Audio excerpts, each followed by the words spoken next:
Gluten is one of the only proteins found in a Western diet that cannot be fully broken down by your own body's digestive enzymes.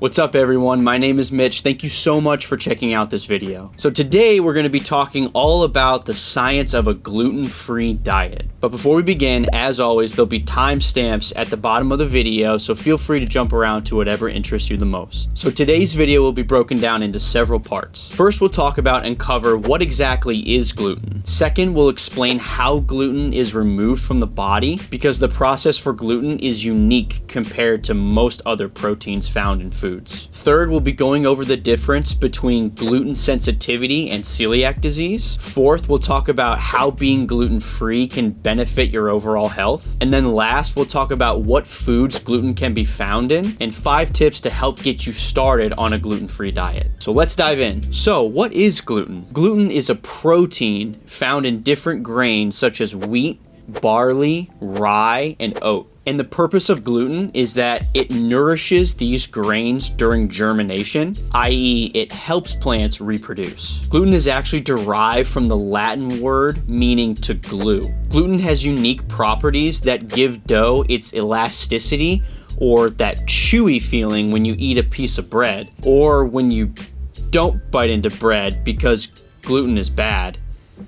Anyway, gluten can be used as a thickening / binding agent, so it's actually seen in a wide variety of different things. More on that later. So gluten itself is actually a protein composed of 2 smaller proteins called prolamins and glutenins. These 2 things combined to form gluten. The prolamins are actually the most important pieces of gluten because they are responsible for gluten sensitivities. Or to put it another way, those who are allergic to gluten are actually allergic to those prolamins. Why does this happen? The subcomponent of prolamins are actually rich in the amino acids glutamine and proline. Anybody getting the science scaries yet talking about amino acids? These 2 amino acids are really important because they are virtually inaccessible to human proteases, which are enzymes that break down proteins in the human body. Why does this matter and why is this important, you may ask? Well, let's move on to how gluten is eliminated from the body and continue our exploration. Before we get into that, I want to emphasize this mechanism on gluten elimination that I'm about to explain has been seen / tested in individuals with celiac disease and hypothesized to potentially occur in individuals with a gluten sensitivity. The bottom line is, according to scientific literature, we actually do not know the exact mechanism by which gluten sensitivity occurs. However, what I will talk about is a hypothesis explaining and piecing together facts to what we know about individuals with celiac disease, and then relating that information to other people who have trouble tolerating gluten. In any healthy individual that does not have a gluten sensitivity, gluten is simply removed via the stool as it cannot be further digested or broken down, which I'll explain more in a minute. So how exactly is gluten eliminated from the body? Well, once you eat anything containing gluten, the gluten will attempt to be digested in the small intestine. So the small intestine is actually a portion of your gut where a lot of nutrient absorption takes place. The lining of your small intestine is composed of tiny little cells called enterocytes. Now the name doesn't really matter, but as these tiny fragments of gluten are floating around in your small intestine, they send a signal to the enterocytes to release a protein called zonulin. Now again, the name isn't really important here. What zonulin does is it opens the firm wall of the enterocytes to allow gluten to pass freely through it. So as the gluten passes through these enterocytes, it sneaks its way underneath these cells, and it's here that the gluten causes an immune response that ultimately leads to inflammation. So what is inflammation and why is it relevant in this discussion? So I talked a little bit about inflammation in my last video, so if you didn't get to check it out, out, I'll put a link in the top corner. Details about the mechanism of inflammation isn't really relevant for this discussion, but the concept of inflammation is. So to put it short, inflammation is actually a local collection of part of your immune system. So anytime you hear the word inflammation, think to yourself, your immune system is fighting for you. That's what inflammation is. So why is inflammation important then? It's well understood that chronic inflammation, i.e. inflammation that is consistent over a long period of time, can lead to many specific diseases, including cancer. There are literally dozens of scientific articles about this floating around in the medical world, and if you're interested, I'll link one of the articles down in the description below. So putting this all together, if you're like, hey Mitch, I'm feeling like a penguin in the desert right now, I'm a little bit lost, that's okay. Let me do a quick recap of everything we just discussed. So gluten is a protein and is one of the only proteins found in a Western diet that cannot be fully broken down by your own body's digestive enzymes. Every time you eat gluten, your body undergoes an inflammatory reaction. Or to put it another way, your immune system becomes activated to clear gluten from your body. This means every time you eat a piece of gluten at all, an inflammatory process is taking place in your gut. As I've said a few times now, chronic inflammation has been linked to a myriad of different diseases. So if you eliminate gluten from your life, you can reduce the amount of inflammation occurring in your body and therefore theoretically reduce your chance of getting disease in the future. So now that we talked about that, I want to talk about the differences between celiac disease and gluten sensitivities. So let's start with celiac disease. The biggest misconception out there about celiac disease is that most people think of celiac disease as a gastrointestinal disorder. But celiac disease is in fact an immune disorder or an immune disease, meaning it's a dysfunctional problem of your immune system,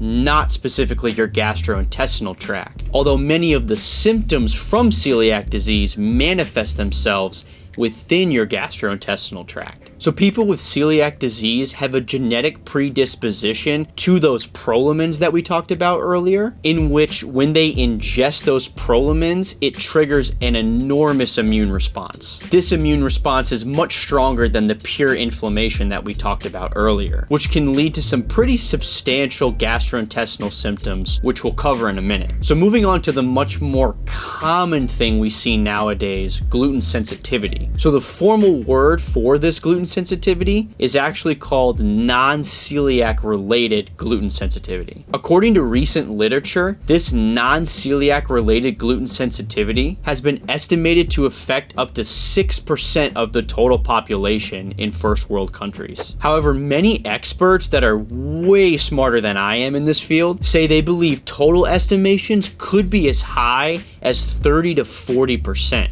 Guys, this is so important because this means 1 in 3 of you watching this video could have a gluten sensitivity and not even know you have one. So how do you know if you have this non-celiac gluten-related sensitivity or possibly celiac disease? Well, they'll both present with fairly similar symptoms that'll overlap quite a bit. However, like I said before, the intensity of these symptoms will be much more pronounced in individuals with celiac disease. So some of the most common symptoms that are reported by individuals with either of these two disorders are things like bloating, gas, constipation, abdominal pain, headaches, brain fog, skin problems like eczema, and fatigue. So specifically for celiac disease, there are certain blood or even genetic testing that you could get. However, if you're experiencing super significant symptoms, that alliteration though, and you're really worried about them, I would definitely recommend seeing a physician first and allow him or her to decide what type of testing you may need in the future. To be honest with you, it doesn't really matter what you have. What's important is taking the right steps in order to get you feeling better and healthier overall. So with all that being said, how can being gluten-free really benefit your life? Well, the most obvious answer would be if you're experiencing any of those symptoms that we just talked about at all, eliminating gluten will get rid of those symptoms and allow you to feel healthier and better overall. But even more than that, remember when we talked about chronic inflammation leading to disease? Well, removing gluten from your diet can help reduce the levels of inflammation you experience in your body, and therefore, again, theoretically reducing the risk of you getting disease in the future. Also, having a gluten-free diet limits specific food groups that you can and cannot eat, which may facilitate more cooking and food preparation, which will ultimately benefit your health in both the short and the long term. So where can gluten be found, and how can you start on a gluten-free diet? So gluten can be found in things like breads, pastas, pastries, beer, different types of flours, but also since it's used as a thickening and binding agent, it can be found in things like processed foods, such as processed meats and seafood, meat substitutes, candies, ice cream, butter, sauces, and even some salad dressings. It can also be found in medications, nutritional supplements like protein powders. So I know that kind of sounds like a lot, but in all honesty, being gluten-free, especially nowadays, is much easier than it used to be. And this is a good thing because there's pretty much gluten-free alternatives to everything I just mentioned before. Now, before I give you the 5 tips on how to start achieving a gluten-free diet, I really want to preface with this. Just because you're eating something gluten-free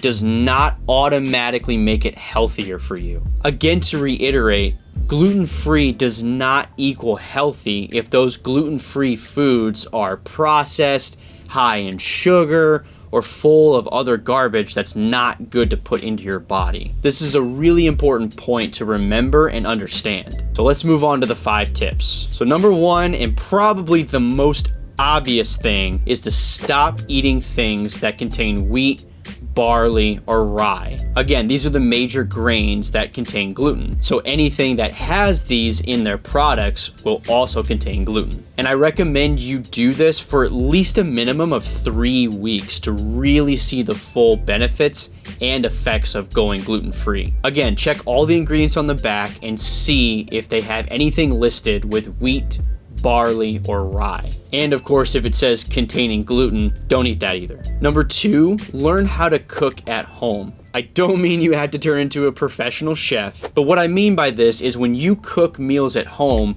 you control all the ingredients that go into your meals. And if you control the ingredients, then you know for sure that you will not have gluten included in any of your meals. Number 3, try to eat whole foods. Again, this is really important to avoid those processed foods, specifically the processed meats that a lot of people really enjoy. These are things like sausages, hot dogs, bologna, and deli meat. Number 4, utilize those gluten-free products for your cravings. And I say for your cravings because I mean these are the gluten-free substitutes for things like candies, pastries, or desserts, etc. And number 5, find a support group or a family member or a friend that can help you along your journey of being gluten-free. As always, thank you all so much for checking out this video. If you're interested in more videos like this one, please hit that like button and subscribe down below so you never miss a video. If you do end up going gluten-free for the first time,